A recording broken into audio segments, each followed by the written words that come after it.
ang mga kalipay sa langit.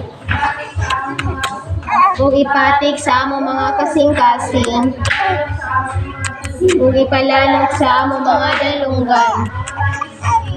Ang matamis sa tingog mo, ang makabibihag sa tanang nakadungogan niya. O maago kuyamot nga Senyora, matuod nga kami, ang labing hubos, sa nga tanan nakalagad kanimo. Apan nagasaad kami karon sa pagdisisugod kanimo sa dakong kakugi niining tibok bulan sa Mayo.